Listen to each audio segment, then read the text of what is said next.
¿Cómo les va? Espero que estén bien. Bueno, en primer lugar, pedirles disculpas porque ayer no nos pudimos conectar, tuve problemas con el servidor, estaba listo para que empezáramos la reunión y no tuve servicio. Así que les habrán avisado ya a nuestros alumnos ayudantes, Florencia, Franco, que mañana de 18 a 20 vamos a completar esas clases que no pudimos dar ayer. La reunión de hoy más la de mañana van a ser, en lo que a mí respecta, el contenido del primer parcial, que es la unidad 5.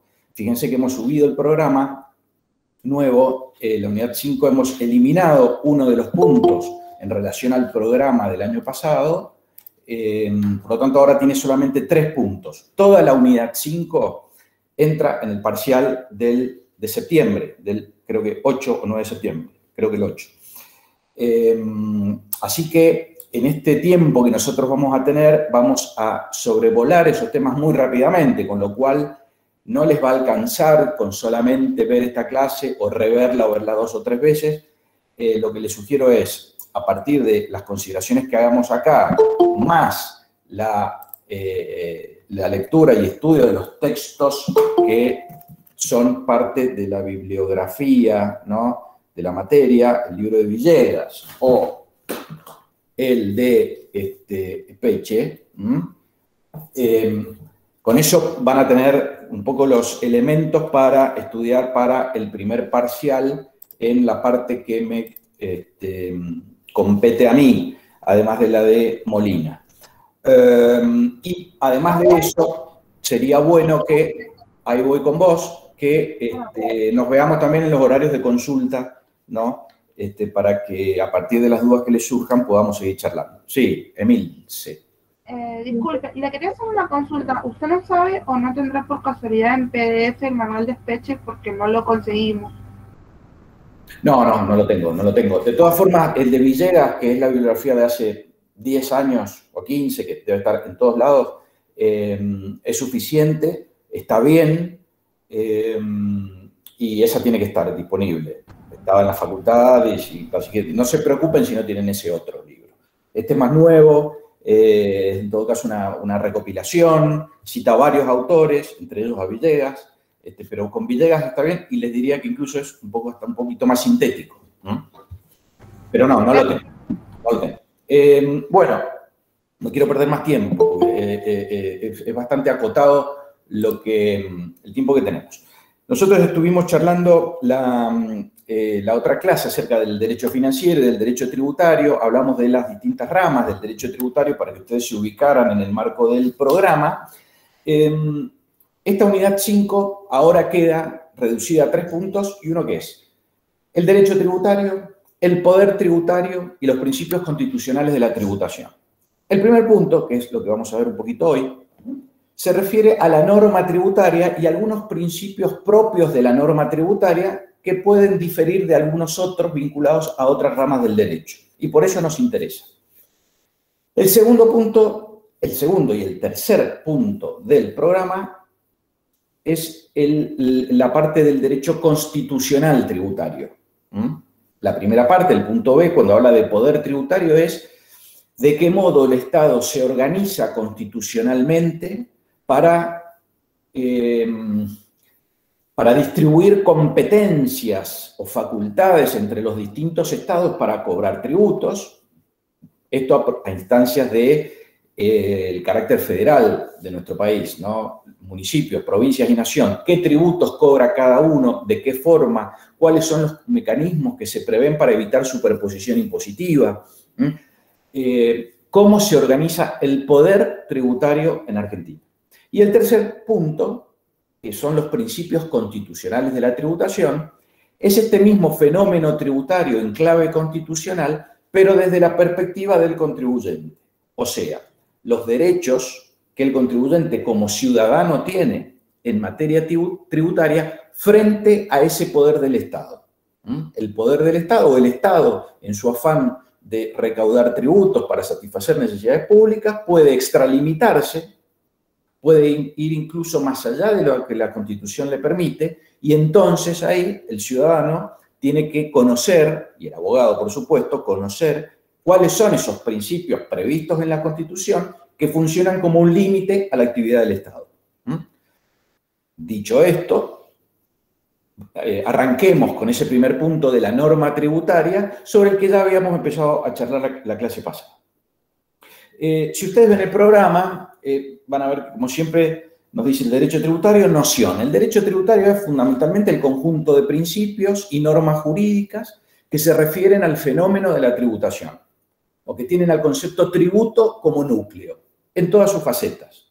Su creación, los distintos tipos, qué sucede en caso de incumplimiento de la obligación tributaria, etcétera, etcétera, etcétera. El vínculo de la administración o del Estado con los ciudadanos, todo ese conjunto de normas conforma el derecho tributario. Y a la pregunta de si el derecho tributario es o no autónomo, ¿qué tenemos para decir? Brevemente, que el derecho tributario sí conforma un sistema consolidado, orgánico, de principio a fin, digamos que tiene una sistematicidad muy clara y por lo tanto puede ser estudiado de esa forma, por lo cual podemos decir, sí, el derecho tributario es autónomo, científicamente autónomo, permite ser estudiado como un sistema. Sin embargo, no es un sistema cerrado. El derecho tributario es un sistema abierto, permeable, que le permite interactuar con otras ramas del derecho y con otros conceptos. No es algo que puede mantenerse independiente y totalmente separado de las otras disciplinas o asignaturas que ustedes van a estudiar o que ya están estudiando. El derecho tributario, fíjense, se complementa con el derecho administrativo. Muchas veces el derecho tributario ordena que, de modo subsidiario, todas aquellas situaciones que no son reguladas específicamente por el derecho tributario lo sean por las normas generales del derecho administrativo.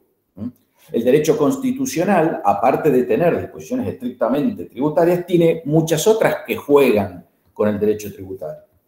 O el derecho privado, un derecho civil y comercial. Bueno, en tanto y en cuanto el fenómeno de la tributación muchas veces se refiere a negocios de la actividad privada o del derecho privado, bueno, todos estos conceptos de ciertos negocios, de ciertos contratos, etcétera, también ingresan al derecho tributario para después darle su propio tratamiento. Entonces, el derecho tributario es una rama autónoma en el sentido que tiene principios jurídicos propios y conforma un sistema orgánico, pero permite la interacción con otras ramas del derecho. Por lo tanto, es autónomo, pero no, en todo caso, absolutamente independiente del resto de las normas jurídicas. ¿Cuáles son las fuentes del derecho tributario? Esto es de dónde surge el derecho tributario. Bueno, tiene numerosas fuentes y en buena medida comparten las fuentes de otras ramas del derecho. La primera y fundamental fuente que condensa en sí mismo la evolución histórica de nuestro país es el derecho constitucional. En la Constitución hay un conjunto de normas que, como les decía recién, organizan el poder tributario en Argentina y también protegen a los contribuyentes frente al accionar del Estado, hipotéticamente avasallante de esos derechos, ¿no? La Constitución dispone de una serie de artículos que no están todos ordenados bajo un mismo título, sino que uno los deben buscar a lo largo de todo el texto constitucional que se refieren a este fenómeno del derecho tributario. Ustedes fíjense, el artículo 4 de la Constitución, cuando allá el constituyente de 1853 preveía cuáles iban a ser los recursos, ¿no?, de esa nación o de ese Estado que se estaba organizando, ya hablaba de esto, ¿no? Y decía, bueno, los recursos con los que va a contar el Estado son las rentas del correo, los derechos de aduana, que eran en ese momento lo más importante, las ventas de tierras fiscales, las contribuciones que equitativamente imponga el Congreso General, etcétera, etcétera. Y bueno, después todas las facultades que se le otorgan al Poder Ejecutivo, al Legislativo, en fin, a lo largo de toda la Constitución. Entonces, la primera y más importante fuente del derecho tributario es la Constitución. Ustedes acá, en esta asignatura, van a volver a estudiar derecho constitucional en relación al fenómeno financiero. La segunda fuente, y no lo estoy diciendo, digamos, que sea menos importante, la segunda fuente son las leyes financieras. Todo el fenómeno tributario y financiero del país se regula a través de leyes. ¿Cuáles son esas leyes? Por ejemplo, bueno, la primera, de nuevo, una muy importante es la ley de presupuesto anual. La ley de presupuesto anual es la que establece para el ejercicio siguiente cuáles van a ser los gastos que se van a realizar, en qué medida y de dónde se van a obtener los ingresos para hacer frente a esos gastos.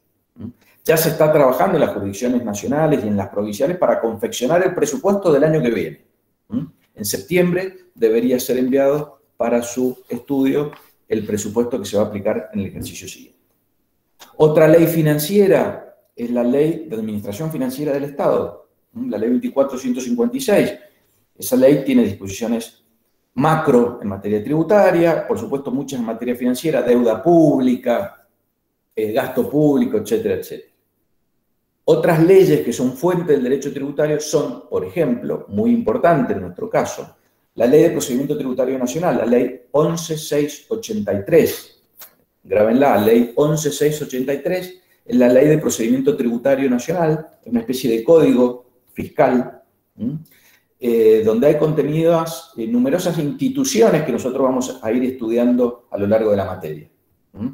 Ahí tienen discusiones sobre domicilio fiscal, sobre responsables por deuda propia o deuda ajena, declaración jurada, determinación del impuesto, intereses, ilícitos, sanciones, procedimientos de discusión. Bueno, todo esto en la Ley 11.683, que es la Ley de Procedimiento Tributario Nacional. Después tenemos leyes del mismo rango que regulan impuestos en particular, la ley del impuesto a las ganancias, la ley del impuesto al valor agregado, leyes que ya regulan impuestos en particular.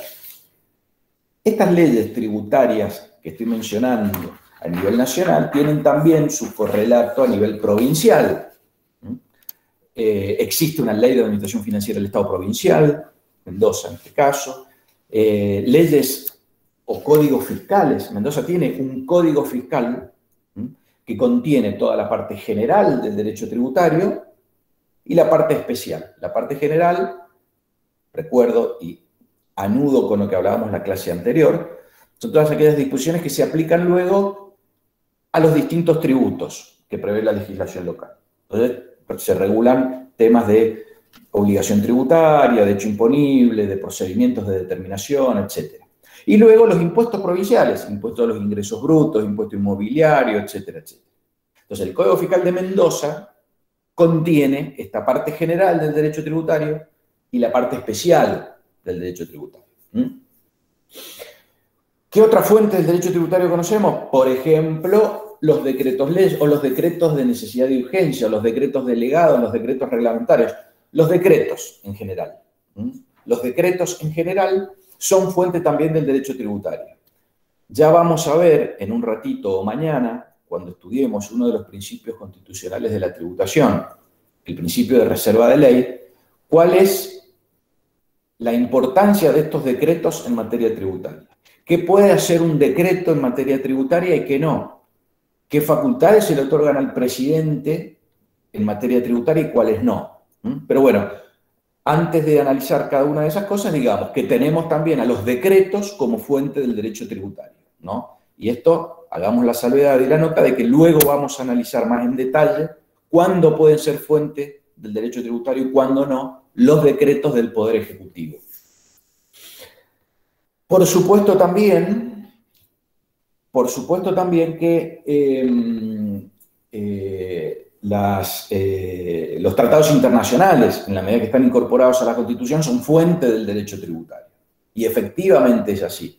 Existen algunos instrumentos internacionales que prevén derechos humanos, ¿no? Derechos de distinta generación, aplicables también a la materia tributaria, como son parte de la Constitución, en función de lo previsto en el artículo 75 inciso 22 y 24, estos tratados son también fuente del derecho tributario.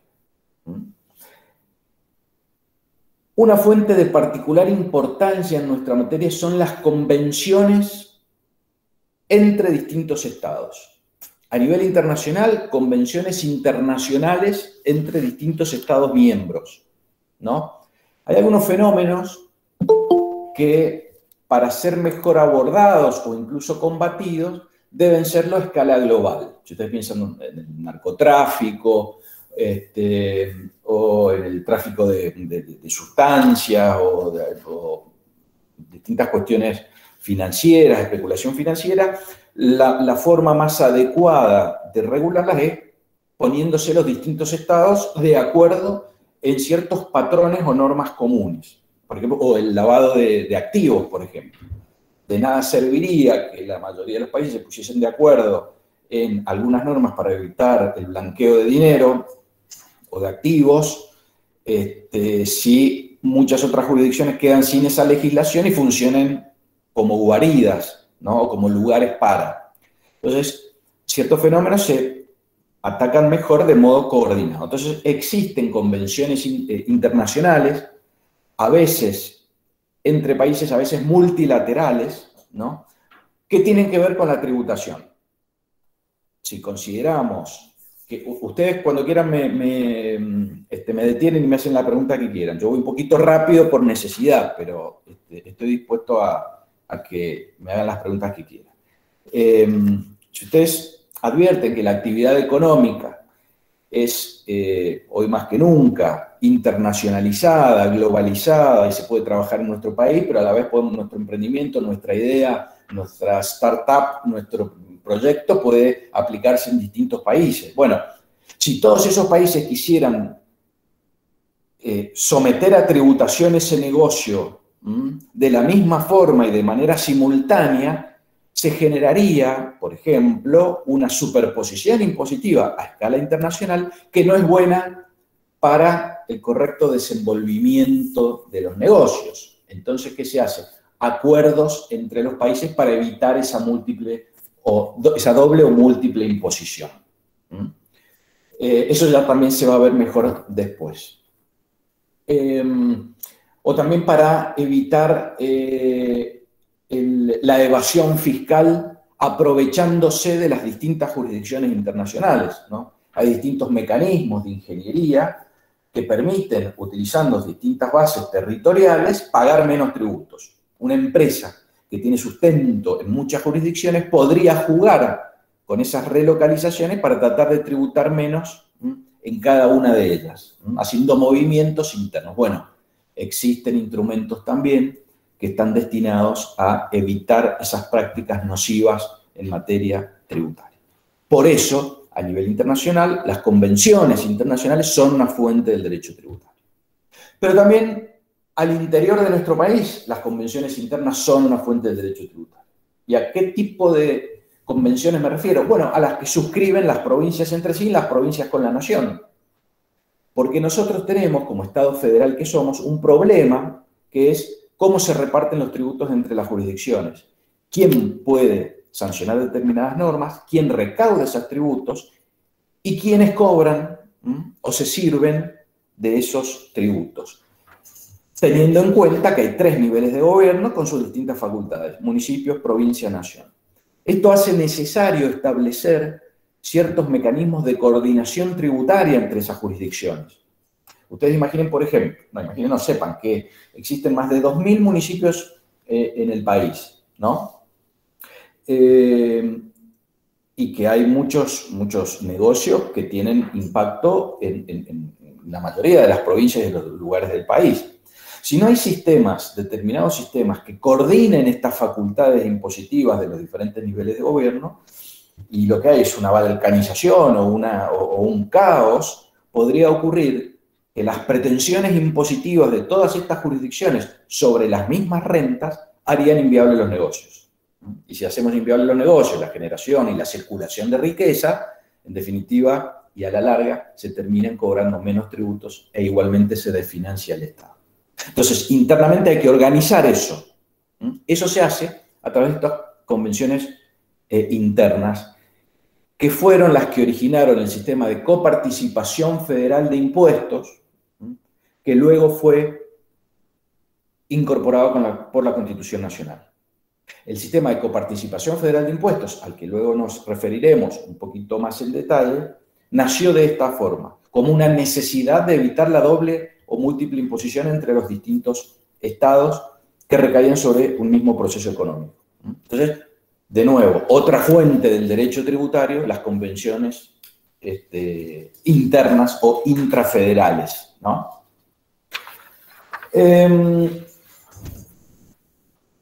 Esto como un pantallazo lo pueden leer tranquilamente después. Ahora vamos a ver algunas otras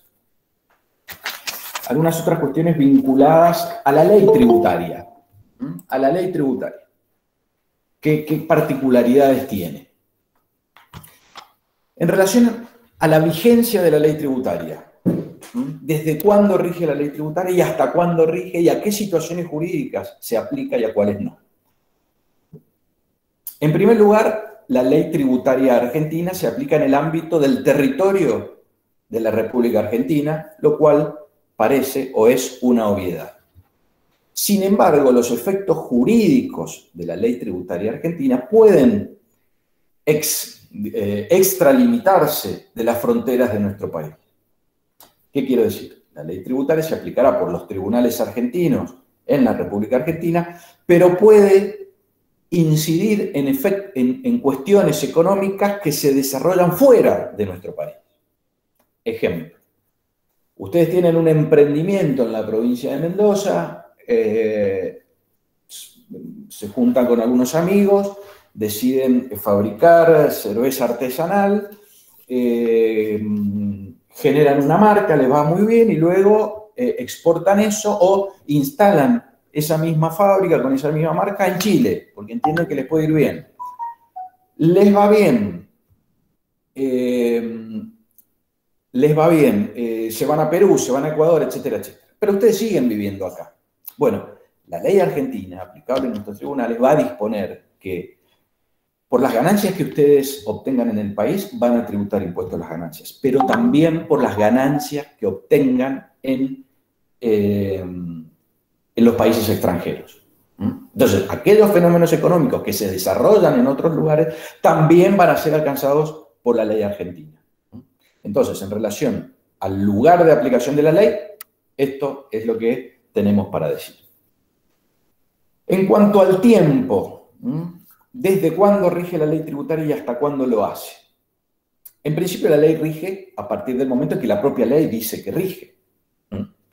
Y se aplican las disposiciones generales, que ustedes habrán estudiado en Derecho Civil, respecto a cuando no dice nada la ley, ahí vamos al Código Civil y Comercial, y si la propia ley no dice nada, rigen a partir del 8º día de la publicación en el Boletín Oficial. O sea que la ley tributaria en general no va a haber problemas en relación a desde cuándo rige. En general se dice expresamente, y si no, desde el 8º día posterior a su publicación.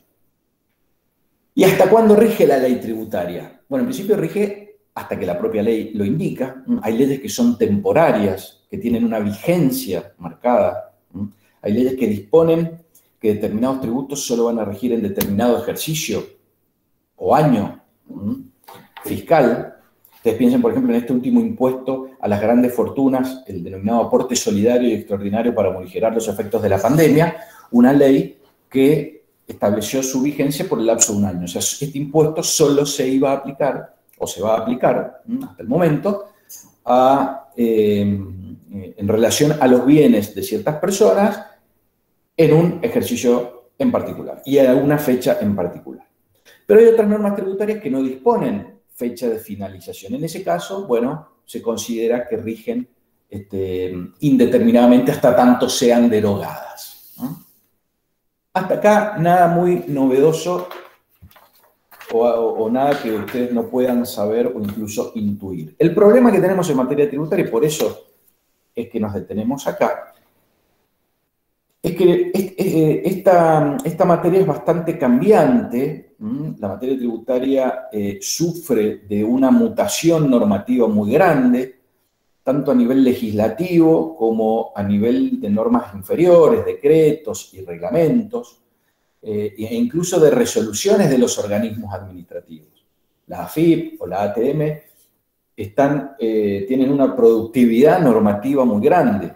Si ustedes tienen contactos, familiares, amigos, lo que sea, que sean contadores públicos, los habrán escuchado muchas veces maldecir la cantidad de normas que tienen que estudiar y que todo el tiempo están saliendo.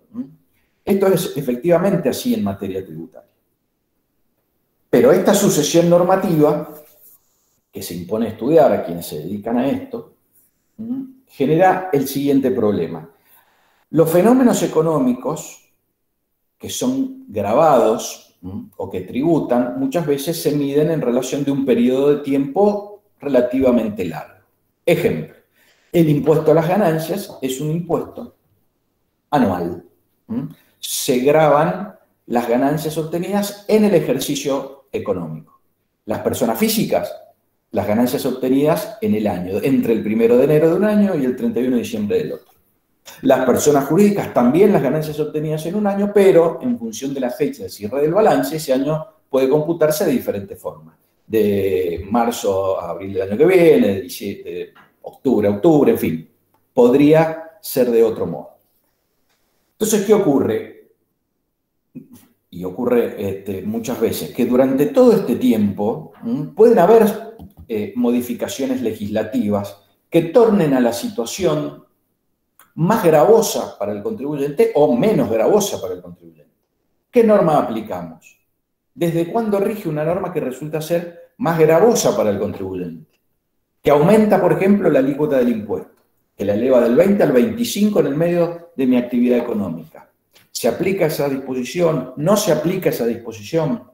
Entonces, bueno, ¿cuáles son los principios que se aplican acá? Podríamos ir, nosotros decíamos recién que hay fuentes del derecho tributario. Está la Constitución, los tratados. Bueno, la primera fuente a la que podríamos acudir para ver si eso está permitido, o sea, si está permitida la retroactividad fiscal. Esto es, que una norma recién sancionada se aplique a hechos pasados.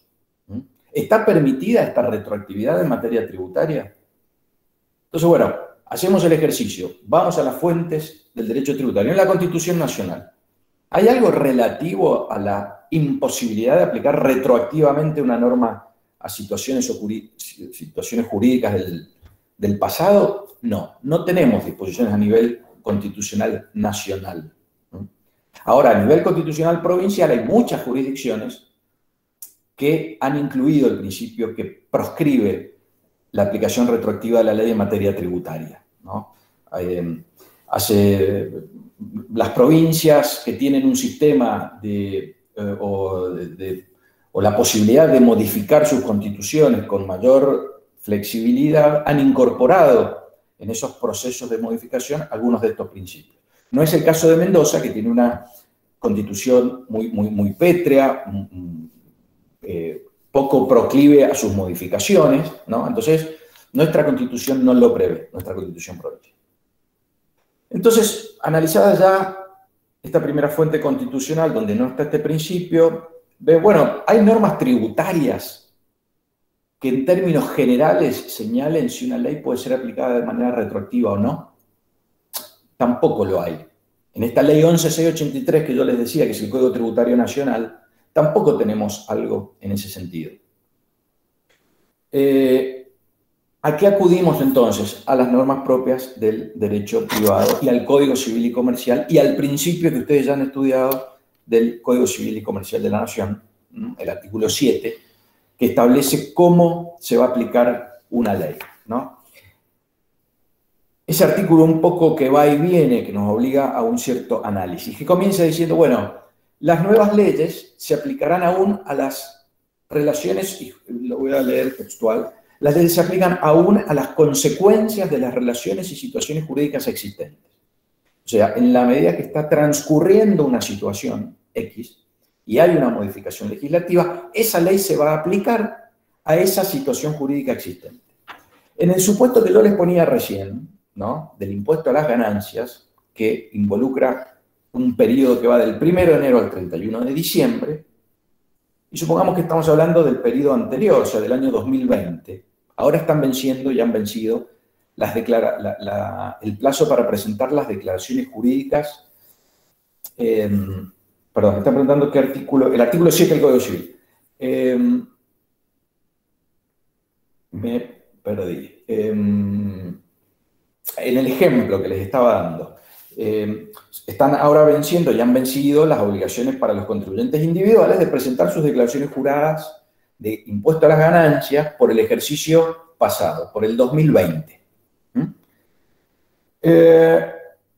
Supongamos que en el 2020 y antes del 31 de diciembre, cuando cierra el ejercicio, supongamos que en septiembre, octubre, hubo una modificación legislativa. Bueno, esa modificación, esa nueva ley, aunque sea más gravosa para el contribuyente, se aplica efectivamente.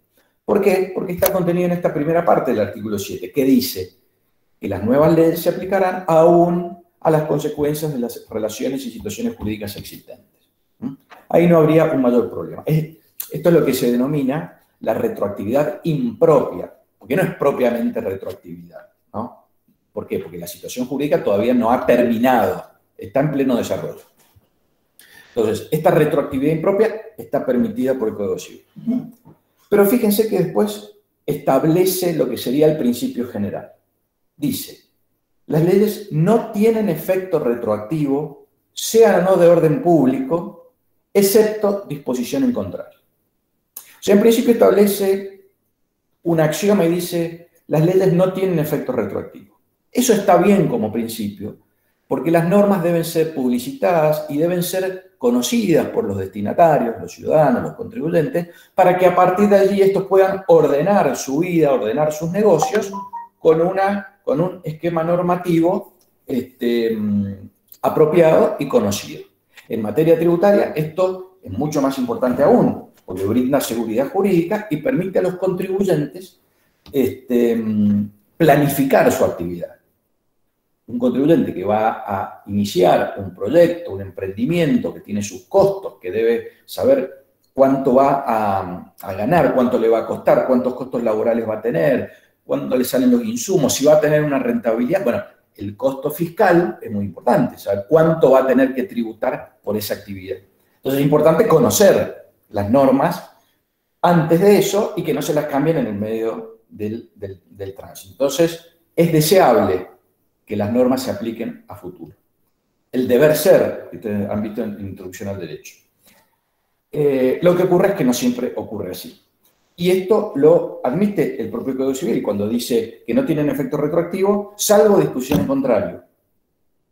Esto quiere decir que si la misma ley tributaria indica que se va a aplicar hacia el pasado, no hay óbice constitucional o no hay limitación o no hay prohibición que valga. El propio legislador puede establecer que esa norma que está sancionando hoy se aplique a situaciones jurídicas del pasado.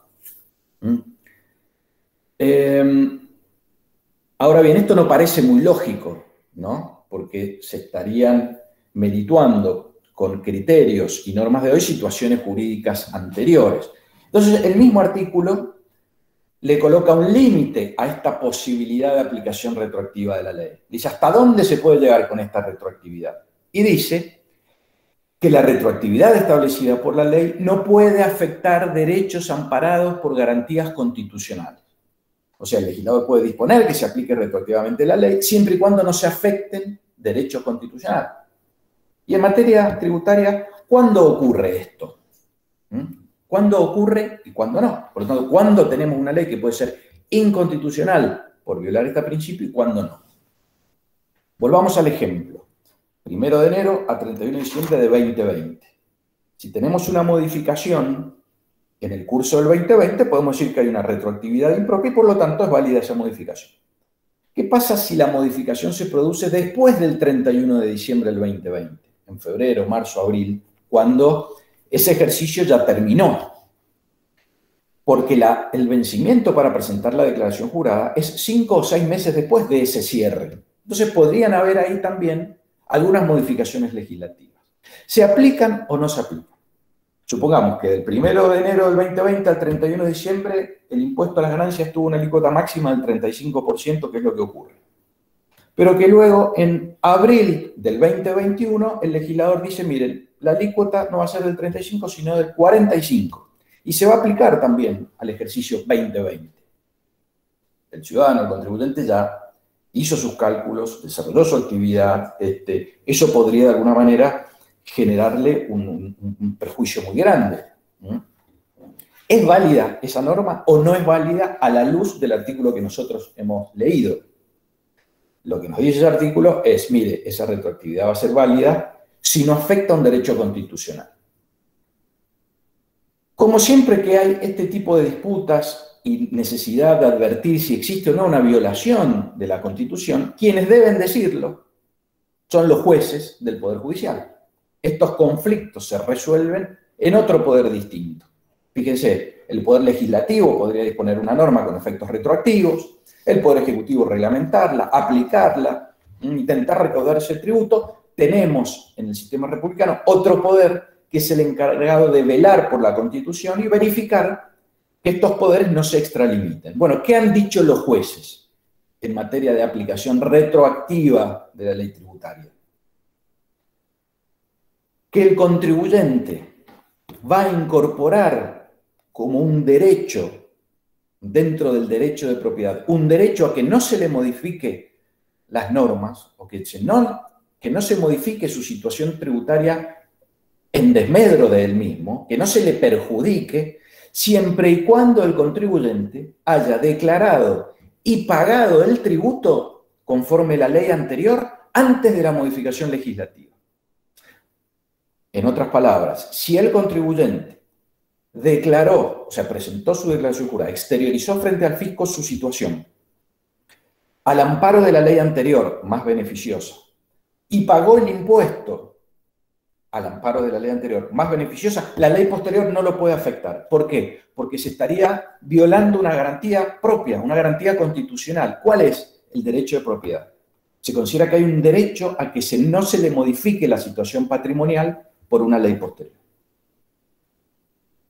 Esto quiere decir, contrario sensu, o a contramano de esto, quiere decir que si un contribuyente no ha declarado y pagado el tributo conforme la norma anterior, pudiéndolo haber hecho, y se le modifica la ley, aún en perjuicio de él, y aún cuando haya terminado ese año fiscal, esa aplicación es válida. ¿Por qué? Porque no hay una violación a una garantía constitucional.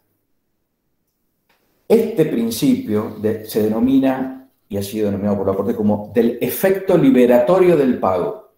Uno se libera de modificaciones legislativas que lo puedan afectar con el pago del tributo bajo el régimen anterior. Así y todo, se ha considerado, estamos quedando sin tiempo, se ha considerado que este principio no es todo lo garantista que podría ser. ¿Por qué? Porque la seguridad jurídica igualmente se ve resentida. Ustedes imaginen que en el 2019 organizaron un negocio que se llevó a cabo en el 2020 en función de normas que luego en el 2021 se cambian, aunque yo no haya pagado todavía el tributo.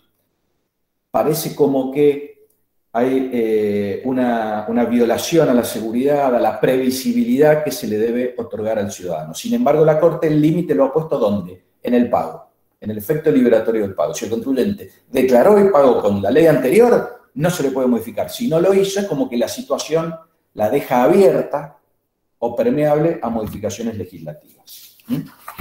Esto claramente lo tienen que ir a ver también en el libro. Bueno, hoy la clase está compartida con el profesor Molina, que va a entrar en 3 minutos a las 9. Por lo tanto, yo ahora voy a ir cerrando. Vamos a continuar mañana, para quienes entraron más tarde, de 18 a 20, porque ayer no tuve servicio de internet, no pudimos dar la clase. Entonces, la seguimos mañana. Y después ustedes tienen que ir estudiando por el texto y en los horarios de consulta generar discusiones, porque no vamos a alcanzar a desarrollarlo todo con la profundidad que lo amerita. Y sin embargo, en el parcial tomamos todo el contenido de esta unidad 5 y lo que dicte también Molina. Así que los espero mañana y los espero después en los horarios de consulta. Y antes de eso, ¿alguna pregunta que quieran hacer o comentario?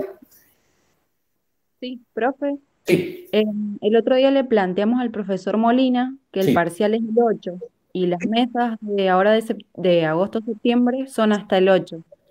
Entonces nos dijo que hablamos con usted a ver si se podía correr para la próxima clase. Bueno, lo hablo con nosotros personalmente no tenemos ningún problema, por supuesto, nos podemos acomodar, así que lo charlo con la gente de Secretaría Académica, con nuestra asesora ahí, personal que tenemos en la cátedra para modificarlo y que no se superponga con otras clases, con otros parciales de otro tipo, ¿no? Porque acá hay que estar haciendo un poquito siempre de equilibrio. Si fuésemos solamente nosotros, lo ponemos cualquier día. Ahora tenemos que ver de ponerlo justo cuando ya otras asignaturas lo han puesto. Pero bueno, tomo nota y lo vamos a tratar de modificar. Bueno, gracias, profe. De Y le nada. hago una consulta más.